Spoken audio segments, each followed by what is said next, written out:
ইশিকা, তোমালোকৰ গাঁওখন ইমান ধুনীয়া ন? পিছে আৰু কিমান দূৰনো যাব লাগিব? মোৰ দেখোন খোজকাঢ়ি কাঢ়ি পুৰা ভৰি বিষ হৈ গৈছে আৰু দেখোন পিয়াহো লাগিছে। আৰু বেছি দূৰ নাই, 2 কিলোমিটাৰ মানহে আছে, পামগে আৰু। ব'লাচোন ব'লা। সৌখন নদী দেখোন, বাহ ইমান ধুনীয়া। মই ইয়াৰে পানী অকণ খাই লওঁ, ইমানকে পিয়াহ লাগি আছিলে। নিশা নাখাবা, এই নদীখনৰ পানীবোৰ নাখাবা। তুমি কিয় খাইছা? বন্ধ কৰা খোৱা। ইমান টেষ্টি পানীখিনি, আৰু মোৰ ইমান পিয়াহ লাগিছে খোজকাঢ়ি খোজকাঢ়ি। কিয় খাব মানা কৰিছা আকৌ?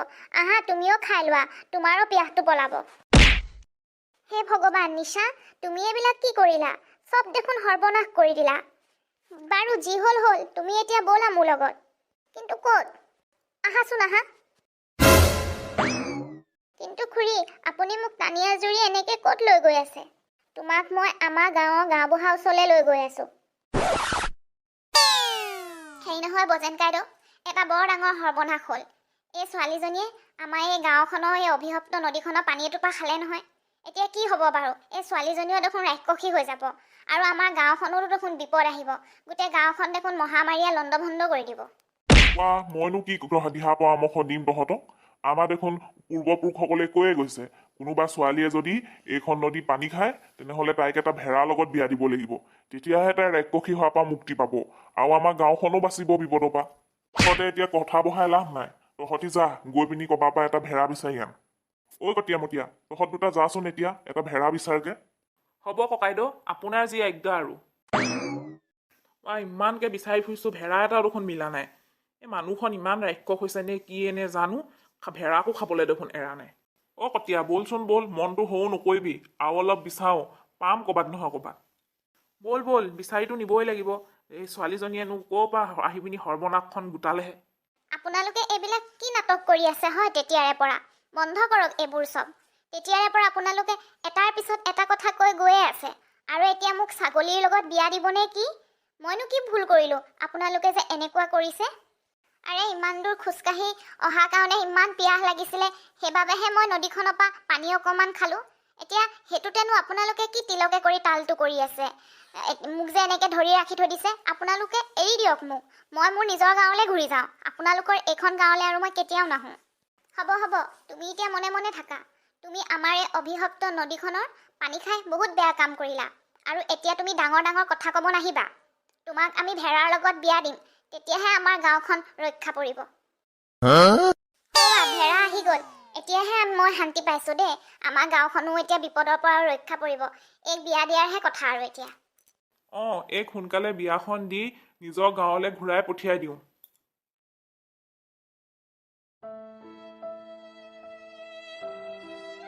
হে ভগৱান, মোৰ লগত এইটো কি হ'ল? মই এজন জমিদাৰৰ ছোৱালী হয়, আৰু মোৰ কি বিয়া এটা ভেড়া ছাগলীৰ লগত হৈছে নেকি? মই এজন জমিদাৰৰ কন্যাৰ স্বামী কি ভেড়া ছাগলী নেকি? নাই, এইটো হ'ব নোৱাৰে। ভগৱান, তুমি মোক উদ্ধাৰ কৰা। ছোৱালী, তুমি কিন্তু বাৰে বাৰে মোক ভেড়াকৈ অপমান নকৰিবা। তুমি যদি জমিদাৰৰ ছোৱালী হয়, তেনেহ'লে ময়ো ৰাজকুমাৰ হয়। আজি মোৰ ভাগ্যখন বেয়া হোৱা বাবেহে মই ভেড়া হৈ এনেকে অনাই বনাই ঘূৰি ফুৰিব লগা হৈছে। তুমি কি মোৰ লগত ধেমালি কৰি আছা নেকি? এটা ছাগলী হৈ তুমি কি নিজকে ৰাজকুমাৰ বুলি পৰিচয় দিব আহিছা নেকি? ধেমালি নকৰি পিনি কথাটো কি মোক খুলি কোৱাচোন। তেনেহ'লে এতিয়া আচল কথাটো শুনা। মই হৰ্ষনগৰৰ ৰাজকুমাৰ আছিলোঁ। তোমাৰ দৰে এদিন ময়ো এখন গাঁৱত ফুৰিবলৈ গৈছিলোঁ, কিন্তু মোৰে দুৰ্ভাগ্য আছিল। এজন ঋষিয়ে মোক অভিশাপ দিছিল, আৰু তেওঁৰ সেই অভিশাপৰ ফলতে মই মানুহৰ পৰা আজি ভেড়া হৈ এনেকে ঘূৰি ফুৰিব লগা হৈছে। কি? তুমি সঁচাকে হৰ্ষনগৰৰ ৰাজকুমাৰ? তাৰমানে তেনেহ'লে মোৰ পতিজন এজন ৰাজকুমাৰ হয়। কিন্তু ৰাজকুমাৰ, এটা কথা কোৱাচোন, তুমি কি তোমাৰ সেই আগৰ ৰূপ কেতিয়াও ঘূৰাই নাপাবা নেকি? আছে নহয়, তাৰো এটা সমিধান আছে। যেতিয়া মোক ঋষিজনে অভিশাপটো দিছিলে, তেতিয়া মই কান্দি কাটি ব্যাকুল হৈছিলোঁ। তেতিয়া তেওঁৰ মনত কষ্ট পালে, আৰু কষ্ট পাই মোক কৈছিলে, মই যদি সোণৰ গছৰ পৰা যদি আম খাওঁ, তেতিয়া মই আগৰ ৰূপটো ঘূৰাই পাওঁ। কিন্তু সেই সোণ লগা আম গছজোপা কৈলাশ পৰ্বতত আছে। এতিয়া মই এটা ভেড়া ছাগলী হৈ কেনেকেনো কৈলাশ পৰ্বতত যাওঁ? সেইকাৰণে মই এইখন গাঁৱতে অনাই বনাই ঘূৰি ফুৰিছিলোঁ, আৰু তেনেকে ঘূৰি ফুৰোতে দুজন মানুহে পাই মোক ধৰি আনি তোমাৰ লগত বিয়া দিয়ে। সেই কথা নেকি? ঠিক আছে, তুমি চিন্তা নকৰিবা, মই তোমাৰ আচল ৰূপটো ঘূৰাই দিম। তোমাৰ পত্নী হিচাপে সেইটো মোৰ দায়িত্ব। মই অকলেই যাম, গৈ কৈলাশ পৰ্বতৰ পৰা সোণৰ আম লৈ আহিম তোমাৰ কাৰণে। আৰু তেতিয়ালৈকে তুমি এইখন গাঁৱতে থাকিবা, ক'তো নাযাবা আৰু চিন্তা নকৰিবা। দূৰণিৰ পাহাৰখনেইতো কৈলাশ পৰ্বত, দেখিতো তেনেকুৱাই লাগিছে। আৰু অলপ গ'লেই চাগে মই সোণৰ আম গছজোপা পামগৈ। বাহ, এজোপাই দেখোন সেই সোণৰ আম গছজোপা, আৰু ইয়াত দেখোন আমো বহুত লাগি আছে। মই আৰু এতিয়া দেৰি কৰিলে নহ'ব, ইয়াৰ পৰা আম এটা ছিঙি সোনকালে মই মোৰ স্বামীৰ ওচৰলৈ যাব লাগিব। ঐ ছোৱালী, তই কোন হয়? তোৰ সাহস দেখিছোঁ কম নহয়।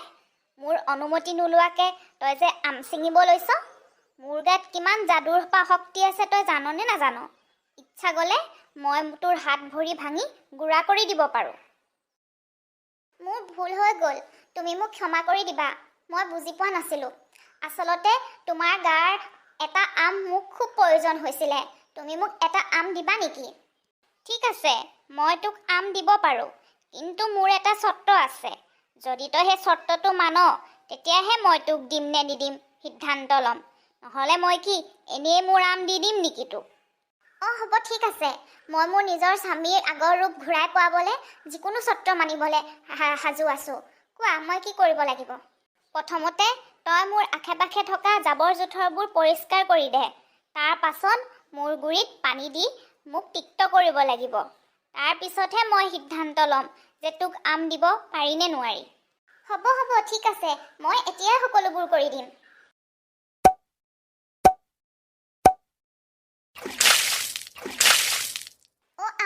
আম গছ, মইতো তোমাৰ সকলোবিলাক চৰ্ত পূৰণ কৰিলোঁ।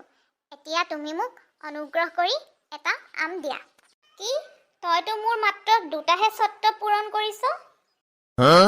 মাত্ৰ দুটা চৰ্ত পূৰণ কৰি তই কি আম বিচাৰিব আহিছ? মোৰ ওচৰত থকা আমবোৰ যাদু আম হয়। যাদু আম পোৱা কি ইমান সহজ? যা, তই এতিয়া যা ইয়াৰ পৰা। তই আৰু কেতিয়াও নাহিবি মোৰ ওচৰত আম বিচাৰি। এইটো দেখোন এটা গুহা।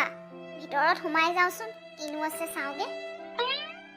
হে প্ৰভু, সৰ্বনাশ দেখোন গোটেইখন। এই সাপটোৱে যেনেকৈহে ফেনা তুলি আছে, ঋষিমুনিজনক দেখোন খুটে মাৰি দিব এতিয়া। নাই, মই হ'লে এনেকৈ চাই থাকিব নোৱাৰোঁ। যেনেকেই নহওক মই কিবা কৰি হ'লেও এই ঋষিমুনিজনক বচাব লাগিব।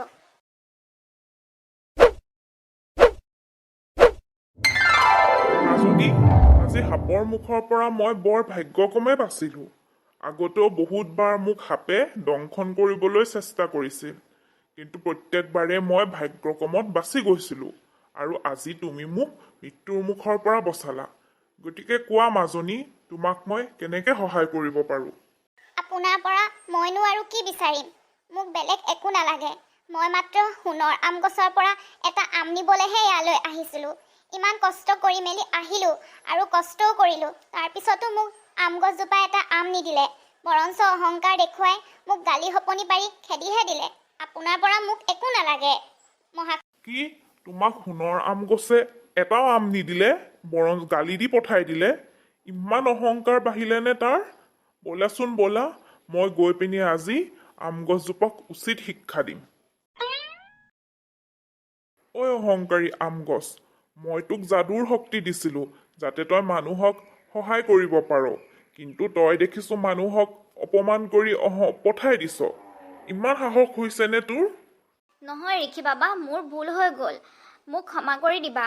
মই এতিয়াই এই ছোৱালীজনীক আম দিছোঁ। ঐ ছোৱালী, তোমাৰ যিমান আম লাগে তুমি লৈ যোৱা। মই আৰু তোমাক কোনো বাধা নিদিওঁ।